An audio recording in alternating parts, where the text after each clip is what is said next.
அப்பாங்கிறது வெறும் 3 எழுத்து வார்த்தை மட்டும் கிடையாது. அப்பாங்கிறது ஒரு தைரியம், ஒரு ஸ்ட்ரென்த்து.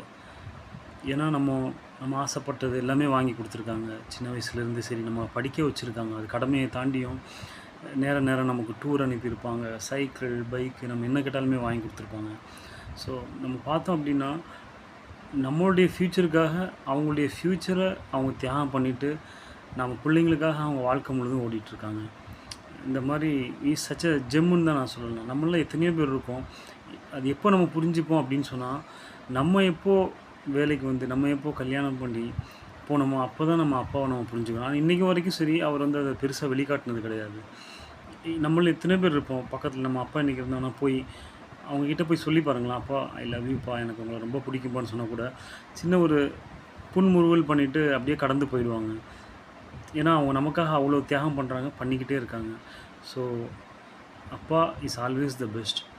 அப்புறம் இன்னைக்கு ஒரு குட்டி தத்துவமும் சொல்லிடுறேன். என்ன அப்படின்னா, மன்னிக்கிறவன் மனுஷன். ஆனா, தப்பு பண்ணாம மன்னிப்பு கேட்குறான் பார்த்தீங்களா? அவன் வந்து புருஷன். சரிங்களா? Thank you.